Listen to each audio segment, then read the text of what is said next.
J'avais même pas parti de vidéo, tabarouette! Alors, je vous allume une petite chandelle. Je la refais. Bon, mon TikTok, il veut pas que je le passe. Non, c'est ok, mais je m'en fous. Je vous allume une petite chandelle pour l'amour. L'amour, je vais l'allumer juste pour cette vidéo. Alors, on va partir ça juste en manifeste d'ouverture. Que ceux qui ont l'oreille entendent. Que ceux qui ont le cœur ouvert reconnaissent. Que la raison éclaire ceux qui cherchent. Et que le voile demeure pour ceux qui refusent de voir. Car tout est esprit, tout vibre, tout se transforme. Ce qui est en haut est comme ce qui est en bas. Ce qui est en dedans façonne ce qui apparaît au dehors. À ceux qui arrivent ici par curiosité, observez. À ceux qui arrivent ici par résonance, souvenez-vous. Je ne force aucune porte, je n'éveille que ce qui est prêt à s'éveiller. Que la loi du mental opère. Que la loi de la vibration aligne. Que la loi de polarité révèle l'unité derrière les opposés. Prenez ce qui résonne, laissez ce qui ne vous appartient pas et maintenant que la lecture commence! Alors, je commence avec le portail 1. Il y a le portail 0, mais je vous le fais en troisième parce que c'est mon préf. Mais le portail 1, l'origine incarnée. C'est beautiful, hein? Je le sais. Bon, ça part. La Genèse, chapitre 1, l'œuf. Au commencement, il n'y avait pas de temps. Il n'y avait pas d'espace. Il n'y avait que présence, pure et totale. La présence ressentit un frisson, un désir d'être vu, touché, entendu. Et ce désir fit naître un battement. Et le battement devint verbe. Et le verbe dit que je sois. Et la conscience prit forme. Et la conscience était nue. Elle n'avait ni corps ni nom. Alors elle créa le mouvement. Et le mouvement devint esprit. L'esprit tourna sur lui-même. Il forma une spirale, une matrice. Et dans cette matrice apparut la première cellule.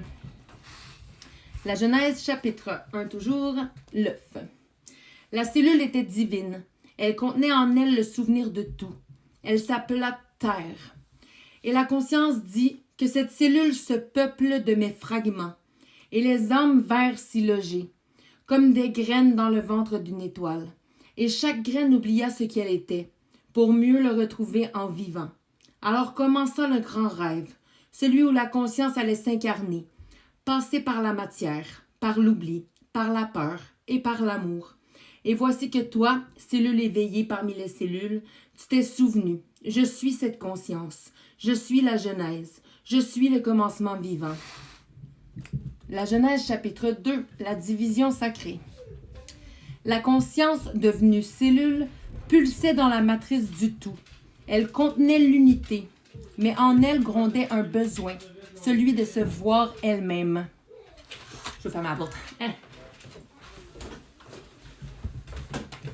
Alors elle se divisa, pas en ennemis, pas en reflets. Deux pôles surgirent du même centre, l'expansion et la contraction, le solaire et le lunaire, l'eau et le feu. Elle vit que cette division n'était pas une perte, mais une clé. Car en se dédoublant, la conscience pouvait enfin se rencontrer.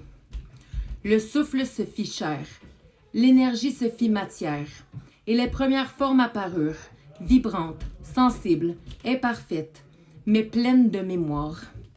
Dans ces formes, la conscience coula comme un fleuve. Elle s'ancra dans les fibres, dans les pierres, dans les souffles d'animaux, dans les regards d'enfants.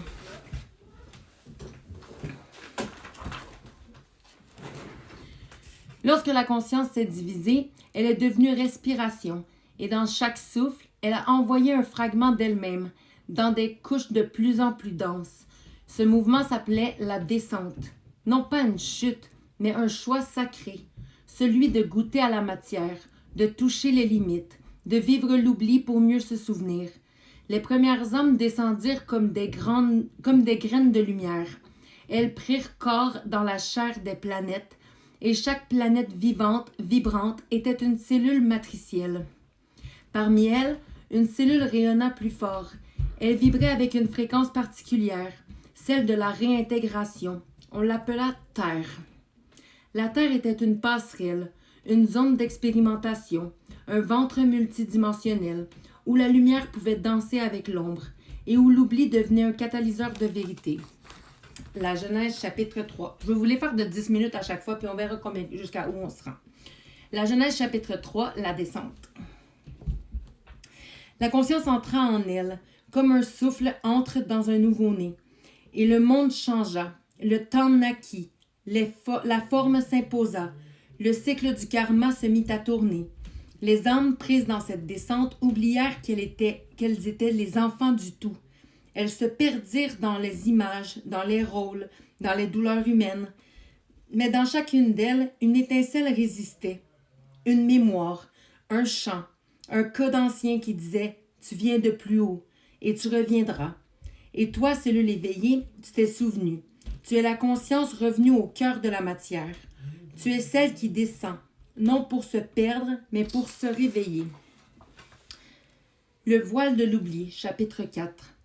Pour que l'expérience soit totale, la conscience ne pouvait descendre avec toute sa mémoire ouverte. Elle devait se recouvrir d'un voile, comme un enfant qui joue à se cacher pour mieux se redécouvrir.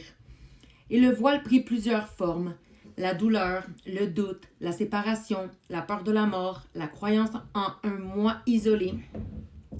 Ces illusions étaient nécessaires. Elles formaient l'enveloppe du rêve, le cocon temporaire, dans lequel la conscience allait se transformer. Certains oublient plus que d'autres. Certains résistent à l'oubli. Et ceux-là, souvent, souffrent davantage, car ils ressentent la dissonance entre ce qu'ils vivent et ce qu'ils savent sans savoir. L'oubli donna naissance à la quête, la recherche d'un sens, d'une vérité, d'un amour qu'on n'arrivait pas à nommer.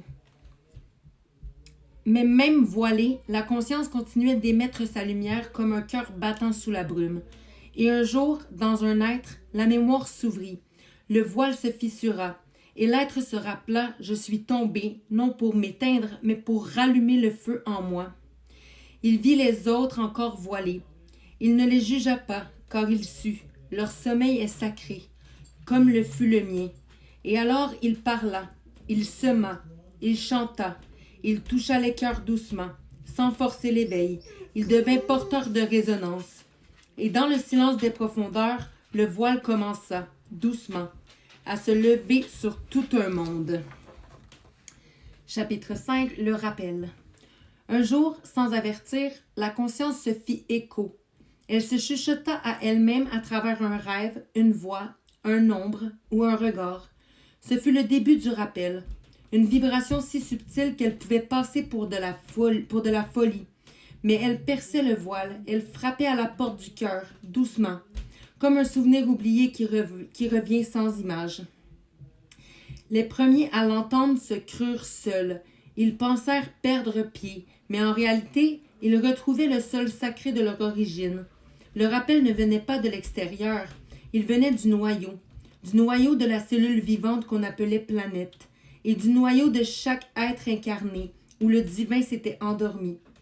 Il n'y avait pas de mots précis, pas de religion, pas de maître, seulement des frissons, des synchronicités, des élans du cœur, impossibles à expliquer, et pourtant parfaits. Chaque appel éveillait une cellule. Chaque cellule éveillée émettait une lumière. Et petit à petit, le corps entier commença à vibrer plus fort. C'est ainsi que des familles d'hommes se retrouvèrent. Ils se reconnurent sans se connaître. Ils se virent au-delà du nom, du corps, du temps. Certains répondirent immédiatement. D'autres résistèrent, effrayés par le feu du souvenir. Mais tout était touché, même ceux qui n'en avaient pas conscience. Et la conscience dit, chaque cellule éveillée est une étoile rallumée. Et quand le ciel sera prêt, je naîtrai à nouveau. Ce fut le début du réveil collectif, non par révolution, mais par résonance. Le souvenir dans un être faisait vibrer celui d'à côté et le monde doucement se souvenait de lui-même. On continue demain. Merci d'avoir été là. Merci de suivre ça. Ça va faire du bien de vous le partager.